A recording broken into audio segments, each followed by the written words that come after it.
guys, Ash here, and in this episode I'm going to share a replay by my clanmate Burke, who's using a simple composition of giants with Barch, and he's going to show you just how easy it is to break into bases with this composition.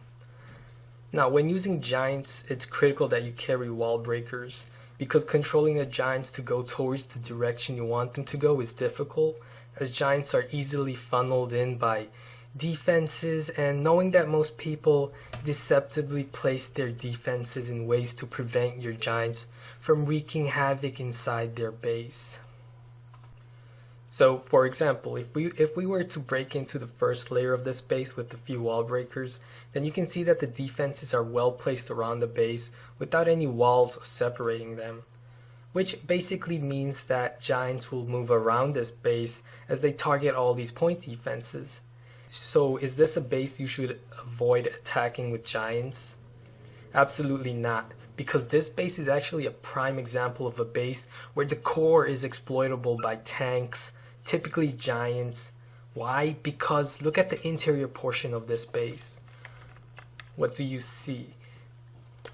This base is flaunted by wizard towers, mortars, and air defenses, without any empty tile spaces or point defenses inside the core. All the point defenses are dreadfully placed in the perimeter of the base, and this ultimately means that if we can direct our giants inside the base, then we can truly demolish everything in the center by first distracting all the splash defenses or destroying them with giants, and then just having a field day with our barbarians and archers. And what's astonishing to me is that these types of bases are not uncommon. I see these types of bases everywhere. Bases with point defenses on the outside of the base, and splash and air defenses inside the core of the base. So if the core of your base is having problems with compositions against giants and barbarian king, then you should probably think about placing more point defenses in your core. Teslas are one of the best point defenses and are, in my opinion, excellent for protecting the core of a Town Hall 8 or 9 base against hero-based attacks. A good mixture of point defenses and splash defenses are what makes a base great. And always have a good funneling system that allows giants or hog riders or balloons from not traveling directly inside the core of your base. Now back to our game plan. The first thing you need to do, of course, is check the clan castle and see if it can be triggered. Here's something I've made to give you guys a better picture of how the clan castle's radius looks like and how easy it is to count the tiles for its radius. So as you can see, if we were to count horizontally or vertically, then we will need to count 8.5 diagonal tiles. However, if we're counting this way, diagonally, then we would have to count the normal 12 tiles. So for example, 1 and 3 more tiles, so that's 4, 5, 6, 7, 8, and 8.5. Same way vertically, 1, 2, 3, 4, 5, 6, 7, 8, 8.5. And if we were to count this way, the normal way, then it would be 1, 2, 3, 4, 5, 6, 7, 8, 9, 10, 11, and 12 tile radius. So for this particular base, the closest position of triggering the clan castle is from these two sides, here and here. So if we can send out a giant from either of these sides, the giants will neglect these outside buildings and attack the wall that's enclosing one of these defenses, because giants love to target defenses. So if the clan castle can be triggered this way by sending out a giant, then that would make our lives a lot easier disposing quite possibly a big threat. So let's quickly count the tiles and see whether this clan castle can be triggered in any of these two directions.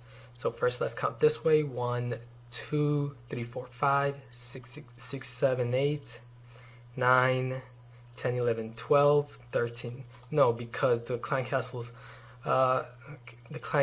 radius is 12 tiles and this is 13, so the giant can't lure the clan castle if we were to spawn a giant from this side.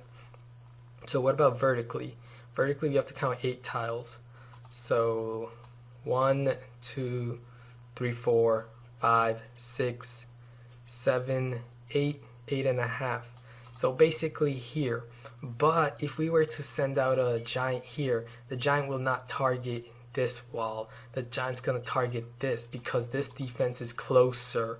So basically the giant will target this wall, and if you can see, it's not gonna be able to trigger that clan castle because it's barely just touching the radius. So yeah, we can't just send in a giant to trigger it. So in that case, since we cannot easily or safely lure that clan castle by sending out a giant from the top, then what we can do is send out one giant here, and then immediately behind him send out a pair of wall breakers to break into this layer, allowing the giant to cross the radius of that clan castle, triggering and luring any possible clan castle threats. We can then target this town hall with a bunch of barbarians, forcing the clan castle troops to move over there so we can safely remove them with our barbarians and archers without getting targeted by any of the defenses. Then, since we've already broken through this layer, we're going to send in more giants and time that mortar because it launches every 5 seconds, and then we're going to send in another pair of wall breakers to quickly break into the second layer. This is crucial because if you don't break into that layer, then all our giants are going to move towards the perimeter of the base, targeting these point defenses.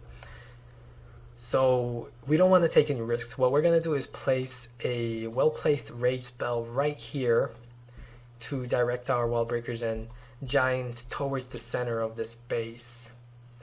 And at the same time, we're gonna also send in our barbarians and archers along the outside buildings of this base so they can remove these outside buildings and also allow our barbarian king to go towards the middle, because like barbarians, the barbarian king loves to target the closest building. So we want to get rid of these outside buildings first so we can direct him inside. And while the splash defenses are distracted by our giants and barbarian king, as splash defenses they can't even scratch tanks. So we will constantly and rapidly spawn groups of barbarians and archers behind them inside the base along the broken paths created by the giants and the barbarian king. Now another very important reason we want to place the rage spell here is because there are these high HP structures protecting the path of that dark elixir storage. So yeah, we want to get rid of those high HP buildings. The gold storages, elixir storage, clan castle, and that air defense all have high HP. We want to get rid of them as fast as possible with rage spell so our troops can direct themselves towards that dark elixir storage. So let's see what our friend Burke did. He starts by placing a few archers on that town hall and then sends in a giant on top to possibly trigger that clan castle. And here's why counting the tiles of that clan castle was so important. Because Burke didn't realize that the giant failed to trigger the clan castle. It didn't quite trigger it. He thought that it was empty and began attacking the easiest direction towards the dark elixir storage. He starts by removing the outlying buildings first and then sends in a group of giants in 2 directions to cover more ground, and then places the rage spell to direct his troops inside the base. Now here we can see that the clan castle was not triggered properly. And fortunately there weren't any wizards or even a dragon inside that castle, as that would have totally ruined his plan of breaking into the core. The clan castle is full of barbarians and archers, so it won't be too hard to dispose them in time with the assistance of that rage spell. And now you can see that the barbarian king was able to penetrate inside, and with the lack of defenses covering that core, his archers were able to easily steal all the dark elixir safely on time. But yeah, that was a great raid, and it just goes to show that the clan castle can be tricky sometimes to trigger. So it's essential that you always take the first step to count your tiles and make sure you've triggered it. This is also an excellent example of the types of bases giants are most compatible against. Bases with clumped up defenses and a high propensity of splash defenses or air defenses within the centralized areas of the base. As for whether this composition is better than my usual composition of barbarians, archers, and minions, well, that depends mainly on the types of bases you attack. Take for example this base with the splash defenses in the core and point defenses in the exterior portion of the base. It's most vulnerable against giants rather than BAM. So it all depends on the base you wish to attack. The reason I prefer BAM more is because it's more efficient and consumes less camp space. Giants each take up 5 camp space, and takes a while to train, 2 minutes each. So Giants with Barch is a pretty good composition if one was to boost his barracks. And that will be it for today. Please hit the like button for me if you've liked this video and would like to see more, as well as subscribe if you haven't. Thanks for watching, and clash on. I hope that phrase isn't too overused.